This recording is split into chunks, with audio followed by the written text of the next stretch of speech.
اس دور میں جو ہے رشتہ تلاش کرنا مشکل یہ ہم نے بنا دیا ہے. ہماری سوچ آسمانوں تک پہنچ گئی ہے، ہماری فکر آسمانوں تک پہنچ گئی ہے. کبھی ہم نے رشتہ داری کرتے وقت رسول کائنات علیہ الصلوۃ والسلام کی تعلیمات کو دیکھا، قرآن پاک کے فرامین کو دیکھا؟ ہم نے صرف سامنے والے کی دولت، اس کی عزت، اس کا گھر، اس کی گاڑیاں، پوری توجہ اس پہ ہوتی ہے. اور یاد رکھیں کہ دولت کو دیکھ کر، ثروت کو دیکھ کر جو رشتہ داریاں ہوتی ہیں وہ رشتہ داریاں بہت کم ٹھہرتی ہیں الا ماشاء اللہ. لیکن جب بندہ دین کو دیکھ کر رشتہ داری کرتا ہے تو اللہ اس میں برکتیں عطا فرماتا ہے. اور میں آپ کو ایک بات بتا دوں، آقا کریم صلی اللہ تعالی علیہ وسلم نے نکاح کے حوالے سے اس بات کو بیان فرمایا کہ جس نے دولت کے بنا پر شادی کی اللہ اس کی محتاجی کو بڑھا دے گا، جس نے حسب و نسب کو دیکھ کر شادی کی اللہ اس کے کمینہ پنتی میں بڑھوتری فرما دے گا، اور جس نے کسی کو اس کے حسن و جمال کو دیکھ کر، آقا کریم علیہ الصلوۃ والسلام نے فرمایا کہ دولت کو دیکھ کر، عزت کو دیکھ کر، حسب و نسب کو دیکھ کر، اور اگر کسی نے عزت کو دیکھ کر شادی کی ہے تو اللہ اس کی ذلت کو بڑھا دے گا. پھر اللہ کے رسول صلی اللہ علیہ وسلم فرماتے ہیں کہ جس نے نکاح اس لیے کیا کہ میری آنکھیں گناہوں سے محفوظ ہو، میں گناہوں سے بچا رہوں، تو اللہ اس نکاح میں برکتیں عطا فرمائے گا. یہ سرکار کی حدیث آپ دیکھیں. اور نکاح وہ پاکیزہ عمل ہے کہ رسول کائنات علیہ الصلوۃ والسلام فرماتے ہیں کہ جب بندہ نکاح کر لیتا ہے اس کا آدھا ایمان مکمل ہو جاتا ہے.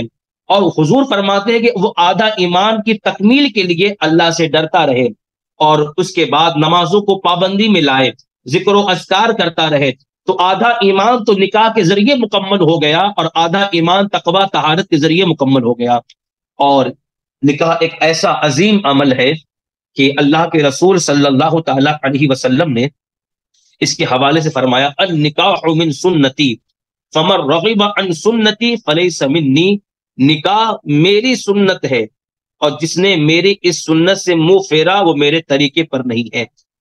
آج دور حاضر کے اندر سب سے بڑا مسئلہ جوانی بیت رہی ہے، نوجوان جوانی کی دہلیز پہ قدم رکھ چکے ہیں، 25 سال 30 سال کی عمر ہو رہی ہے، لیکن ماں باپ کی کوئی فکر، ماں باپ اس فکر میں ہے کہ پہلے گھر بن جائے، گاڑی خرید لے، کاروبار سیٹ کر لے، اور اس کے بعد کچھ تیاری اچھے پیمانے پہ کر لے تو شادی کی جائیں گی. شادی کو مشکل ہم نے بنا دیا، ورنہ نکاح کسے کہتے ہیں؟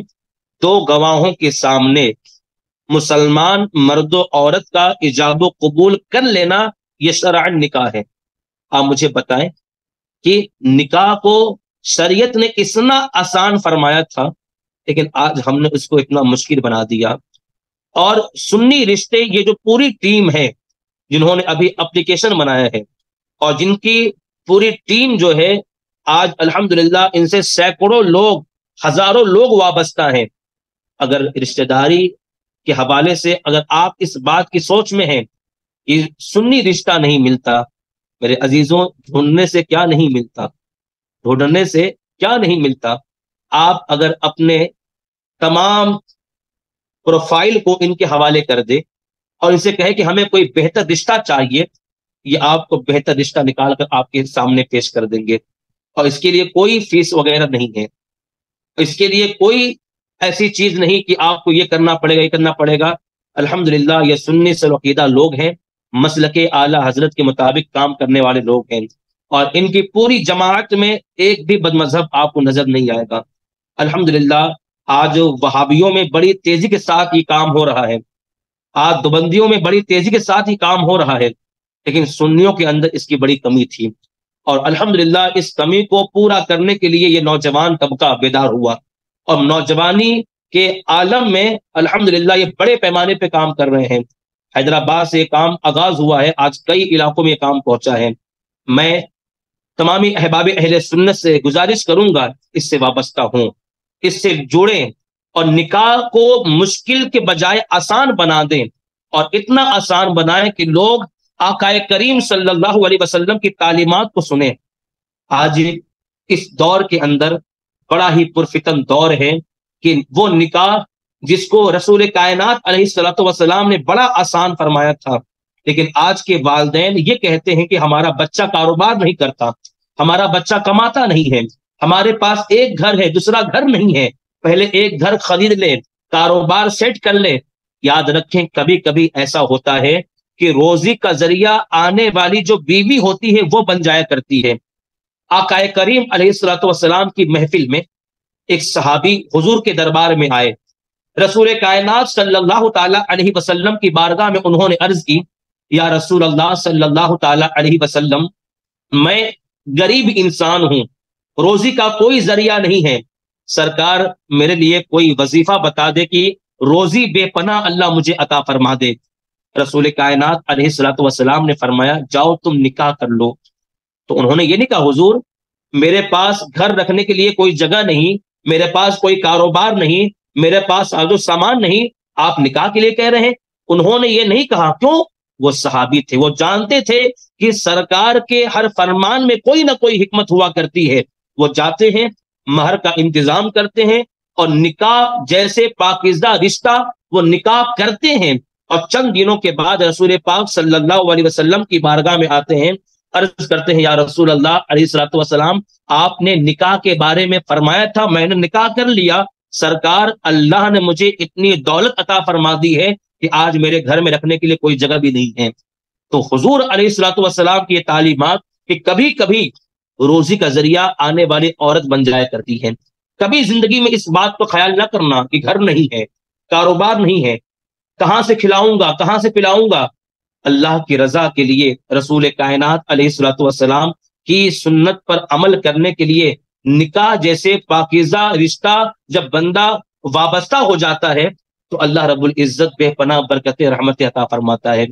اور ایک بات میں یہ بھی عرض کروں گا، اس دور میں ایک مشکل کام یہ ہوتا جا رہا ہے کہ نکاح کے بعد آپسی معاملات اتنے کمزور ہو گئے ہیں کہ اس چیز کو آدمی سمجھ نہیں پاتا۔ ابھی میں کل ہی ملاڈ میں ایک پروگرام میں تھا تو میں نے اس بات کو بیان بھی کیا کہ آج ایک رشتہ ہونے کے بعد حال کون سا ہونا چاہیے، کھانے میں آئٹم کیا کیا ہونا چاہیے، شادی کا جوڑا کیا ہونا چاہیے، ولیمے کا جوڑا کیا ہونا چاہیے، کارڈ کیسا ہونا چاہیے، کارڈ کہاں کہاں دینا چاہیے، یہ ساری تیاریاں ہو رہی ہیں۔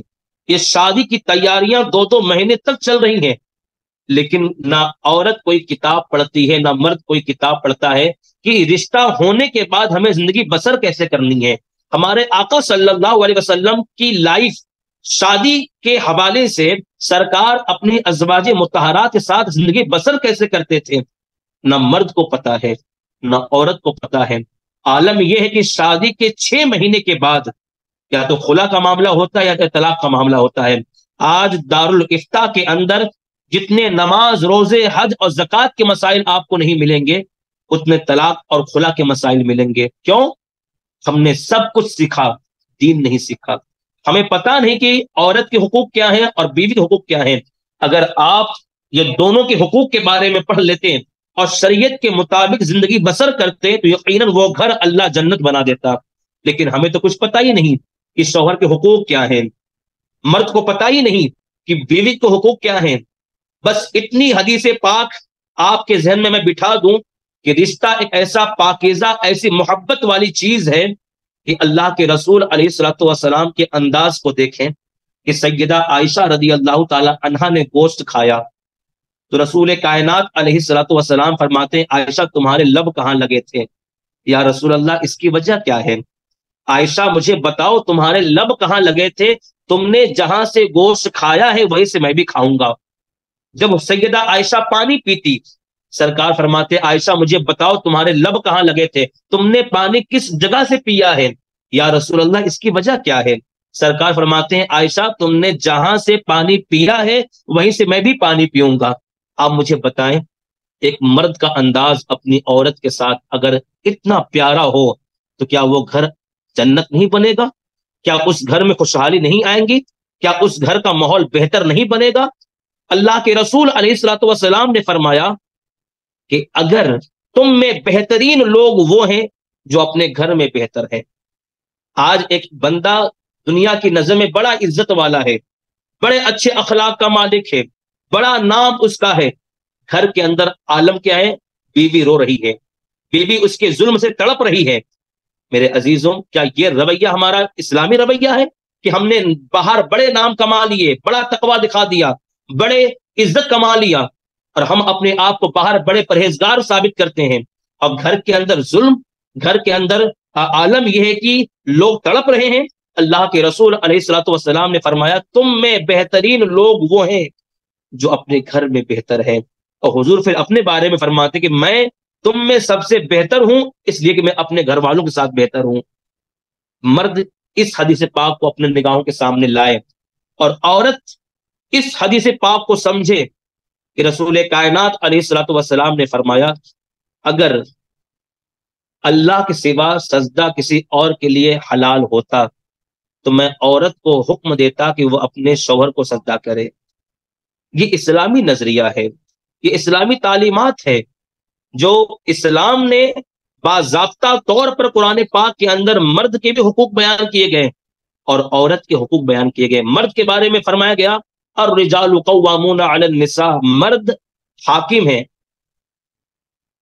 مرد حاکم ہے، مرد حاکم ہے عورت پر، اور عورت کے بارے میں فرمایا گیا وعاشرہن بالمعروف، اپنی عورتوں کے ساتھ اچھائی کرو، بھلائی کرو۔ تو یہ رسول کائنات علیہ الصلوۃ والسلام کا پیغام، حضور کی تعلیمات نکاح کے حوالے سے، اس حوالے سے میں بہت ساری باتیں آپ کے سامنے عرض کر سکتا ہوں، لیکن آج جس حوالے سے میں آپ کے سامنے حاضر آیا وہ سنی رشتے کے حوالے سے۔ یہ ٹیم الحمدللہ بہت ہی اچھے پیمانے پر اور مسلک اعلیٰ حضرت کی تعلیمات کی روشنی میں اس دور میں کام کر رہی ہیں۔ جو مشکل حالات تھے کہ نکاح کے لیے ہمیں یہاں جانا پڑتا ہے، وہاں جانا پڑتا ہے، کتنے ایسے لوگ ہیں کہ سنی رشتہ نہ ملنے کی وجہ سے انہوں نے اپنی بچیوں کا رشتہ وہابیوں سے کر دیا۔ رشتہ نہ ہو لیکن کوئی پوری نسل کو تباہ کرتے۔ یہ غیرت کو کیسے گوارا ہوا کہ آدمی اتنا جو ہے بے غیرت ہو گیا کہ ایک نکاح اور صحیح رشتہ نہ ملنے کی بنا پر وہابیوں سے رشتہ کر دے اور پوری نسل کو تباہ کر دے۔ ایسے لوگ فکر کریں آخرت کی، ایسے لوگ سوچیں کہ اپنے منہ کو کس طرح رسول کائنات علیہ الصلوۃ والسلام کی بارگاہ میں لے کر جائیں گے۔ کیا ہمارے یہ چہرے اس قابل ہوں گے کہ سرکار کی بارگاہ میں جا سکے؟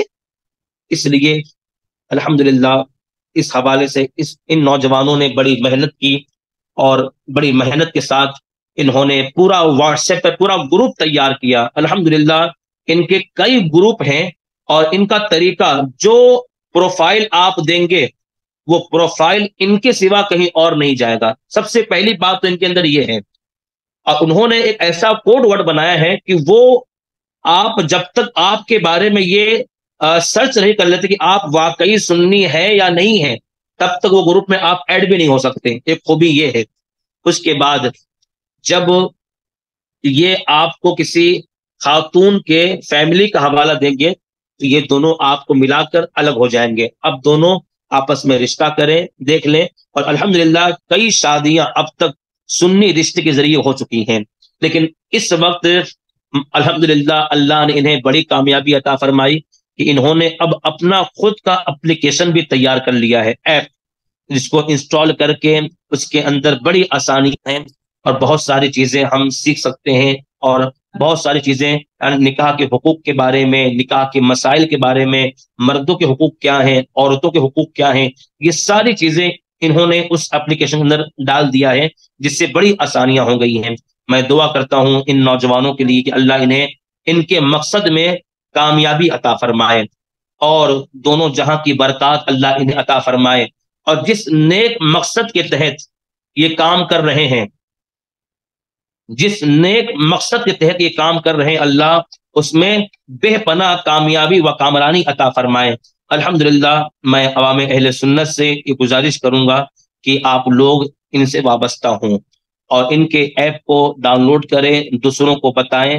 امید قوی ہے کہ اگر آپ کے ذریعے ایک رشتہ بھی سنیوں میں لگ جائے اور وہ لوگ بالکل دیندار بن جائے تو اللہ اس کا بہترین اجر آپ کو عطا فرمائے گا۔ اللہ کی بارگاہ میں میری دعا ہے، اور میں خود ان نوجوانوں کے ساتھ ہوں، جب جب موقع ملے، چونکہ مصروفیات بہت زیادہ بڑی ہوئی ہیں، اس لیے میں ان کی امید کے مطابق زیادہ وقت نہیں دے پایا، لیکن کچھ باتیں میں نے اللہ اس کے رسول کی آپ کے سامنے عرض کی۔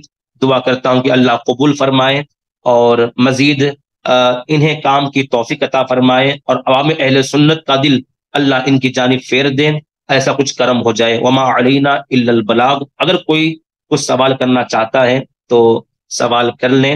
میں حافظ یوسف صاحب، جناب ارباز صاحب سے معذرت خواہ ہوں کہ جو وقت انہوں نے چاہا تھا میں وہ وقت نہیں دے پایا۔ آپ لوگ جانتے ہیں میرے بارے میں کہ بہت زیادہ مصروفیات رہتی ہیں، صبح سے میں بھی نکلا ہوا ہوں گھر پر، بس آپ کے پروگرام کے لیے میں آفس میں بیٹھا ہوا ہوں، ورنہ بہت سی ذمہ داریاں سر پر ہیں۔ بس دعا کرے کہ اللہ میری خدمات قبول فرمائے، مجھے جو ہے بہترین اجر عطا فرمائے، مجھے ہمت اور توانائی اللہ عطا فرمائے۔ کچھ باتیں اگر سوال کے طور پہ کرنا چاہتے ہیں تو کر سکتے ہیں۔ السلام علیکم ورحمۃ اللہ وبرکاتہ۔ وعلیکم السلام ورحمۃ اللہ۔ جی حضرت صاحب، بہت بہت شکریہ، جزاک اللہ خیرہ کہ آپ نے ہماری دعوت پہ لبیک کہا۔ اللہ پاک آپ کو اس کا اجر عظیم عطا فرمائے۔ ماشاءاللہ بڑا ہی سبق آموز بیان تھا، اور ماشاءاللہ سامعین بھی اس سے بڑا ہی مستفید ہوئے ہوں گے۔ حضرت یہاں پر ایک ہمارا سوال تھا کہ جس طرح آپ نے فرمایا کہ دور حاضر میں عقائد کے حساب سے اور بڑے آپ کی لوگوں کی آواز جو صاف رسم و نہیں آ رواج رہی ہے، آپ کی آواز صاف نہیں آ رہی ہے، مائک تھوڑا دور رکھیں، شاید آواز صاف آئے۔ اب آواز بہتر آ رہی ہے حضرت؟ نہیں، بیک گراؤنڈ میں بہت آواز چل رہی ہے۔ جی حضرت، اب حضرت آواز آ رہی ہے صاحب؟ فرمائیے۔ جی میں یہ عرض کر رہا تھا کہ جس طرح نکاح کرنا مشکل ہو چکا ہے، اور یہاں پر سنت کے مطابق نکاح کرنے جائیں تو گھر والے کہتے ہیں کہ نکاح ایک بار ہوتا ہے اور بار بار نہیں ہوتا، تو یہاں پر انہیں کس طرح ترغیب دلائی جائے اور کس طرح سنت کے مطابق نکاح کیا جائے، اس کو تھوڑا مختصر فرمائیں حضرت۔ دیکھیے، سنت کے مطابق تو نکاح کے حوالے سے ہم نے عرض کیا کہ نکاح اصل نام ہے ایجاب و قبول کا، دو گواہوں کے سامنے، اور اس کے حوالے سے جو مشکل جو بنایا گیا ہے یہ عوام کی طرف سے بنایا گیا ہے، یعنی معاشرے میں کچھ ایسے لوگ ہوتے ہیں جو نکاح کے حوالے سے اس قدر جن کے پاس دولت ہے، وہ اپنے شادیوں میں اتنی تیاریاں کرتے ہیں کہ جس کو دیکھ کر بعض لوگ اس طرح مائل ہو جاتے ہیں۔ اگر دولت مند حضرات ہی اگر اپنے نکاح کو آسان کر دیں تو نیچے والے حضرات خود بخود اس کو آسان فرما دیں گے۔ جیسے راجستھان کے اندر باسنی کا ایک علاقہ ہے، وہاں پر 50-60 ہزار روپے میں پورا نکاح ہو جاتا ہے، لیکن معاملہ کیسا ہے کہ مشکل کیوں ہوا؟ ایک تو کارڈ اچھے ہونے چاہیے، ڈیکوریشن اچھا ہونا چاہیے، دہیز اچھا ہونا چاہیے، کھانے میں اسٹارٹر اور گریوی اچھی ہونی چاہیے۔ تو یہ دن بدن جو ہے نکاح کو مشکل کیا جا رہا ہے۔ اگر پوری قوم اگر اتحاد و اتفاق کے ساتھ منظم ہو جائے تو ہم اس مشکل نکاح کو آسان کر سکتے ہیں۔ ٹھیک ہے جی ماشاء اللہ، جی ماشاء اللہ۔ حضرت سوال یہ تھا کہ منگنی کے بعد یعنی انگیجمنٹ کے بعد جس سے شادی ہونے والی ہے اس لڑکی سے بات کر سکتے ہیں کیا؟ ابھی تو ایسا ہے کہ صرف رشتہ داری ہوئی ہے، نکاح نہیں ہوا ہے، تو صرف منگنی کے ہو جانے سے وہ عورت آپ کے لیے شرعن حلال نہ ہوئی، لہذا بات کرنے سے احتیاط کرے تو اسی میں بہتری اور عافیت ہے۔ کیونکہ ہم نے یہ دیکھا ہے کہ بعد نکاح جو گفتگو ہونی چاہیے، یہ جو سوسائٹی میں سننے میں آتا ہے، لوگ ہمیں بتاتے ہیں اور جو دیکھا جا رہا ہے، وہ اتنی زیادہ بات چیت ہو جاتی ہے نکاح سے پہلے کہ اسی میں جھگڑے، اسی میں فساد، تو نکاح جو ہونے والا تھا وہ پہلے ہی ختم ہو جاتا ہے، اور پھر وہ محبت جو بعد نکاح پائی جانی چاہیے تھی، وہ نکاح محبت کا معاملہ نہیں پایا جاتا۔ اس لیے جو ہے چونکہ وہ حلال بھی نہیں ہوئی ہے، اس لیے پرہیز کرنا چاہیے۔ جی ماشاء اللہ۔ حبیب رضا نوری صاحب کا سوال ہے کہ جن دعوت میں شادی کی دعوت ہو یا ولیمے کی دعوت ہو، بینڈ باجا، بارات اور جس میں خرافات اور غیر شرعی کام ہو رہا ہے، ایسی دعوت میں شرکت کرنا کیسا؟ بھائی دیکھیے، دعوت کا قبول کرنا تو سنت ہے، لیکن اگر ایسا ماحول ہے کہ آپ کے نہ جانے سے اثر پڑے گا، تب تو بہتر ہے کہ آپ نہ جائیں، تاکہ اس کو احساس ہو کہ ہم نے یہ گناہوں کا کام کیا ہے، اس لیے وہ لوگ نہیں آئے، ٹھیک ہے۔ اور اگر آپ گئے اور بینڈ باجا یہ دوسرے طرف ہے، آپ بس گئے کھانا کھا کے چلے آئے اور آپ نے دل میں اس کو برا جانا، تو پھر اس میں تو کوئی گناہ نہیں ہوگا، ٹھیک ہے۔ بس میں اتنی گفتگو کے لیے کچھ وقت کے لیے میں حاضر ہوا، انشاءاللہ الرحمن جو ہے اس حوالے سے میری پوری تفصیلی گفتگو ہوتی ہے، چونکہ میں یہ پورا مہینہ ایک شیڈول میرا بنا ہوا ہے، تو انشاءاللہ الرحمن سنی رشتے کی جانب سے یہ پروگرامات ہوتے رہیں گے، اور انشاءاللہ الرحمن میں پھر حاضر ہو کر ایک مفصل بیان نکاح کے حوالے سے میں کروں گا، نکاح کیا ہے اور میاں بیوی کے حقوق قرآن و حدیث کی روشنی میں، ٹھیک ہے حافظ صاحب۔ انشاءاللہ اس پورے موضوع پر ہم تیاری کریں گے، اور یہ پروگرام جو ہے زاہد بھائی کو بھی اگر اطلاع دیں گے تو انشاءاللہ اور بہتر انداز میں اس کو آپ لوگ آرگنائز کر سکتے ہیں، ہے نا؟ جی حضرت، بہت بہت جی شکریہ جی، حضرت، یہاں پر آپ نے جو فرمایا ہے ہاں بہت اچھی اللہ، بات ہے۔ ہاں اللہ کرم فرمائے۔ آپ نے کئی جی مرتبہ مجھے کال کیا، میں ہر وقت بزی رہا اور آپ کے فون کا جواب بھی نہیں دے پایا، اللہ مجھے معاف کرے اور میں معذرت چاہوں گا۔ انشاءاللہ اللہ، الرحمن جو ہے میں تفصیلی گفتگو آپ سے کروں گا فری ہو کر، ہے نا؟ جی جی، اللہ سب کی حاضری قبول فرمائے، سب کو دین و سنیت پر عمل کی توفیق عطا فرمائے۔ وما علینا الا البلاغ۔ السلام علیکم ورحمۃ اللہ وبرکاتہ۔ وعلیکم السلام ورحمۃ اللہ۔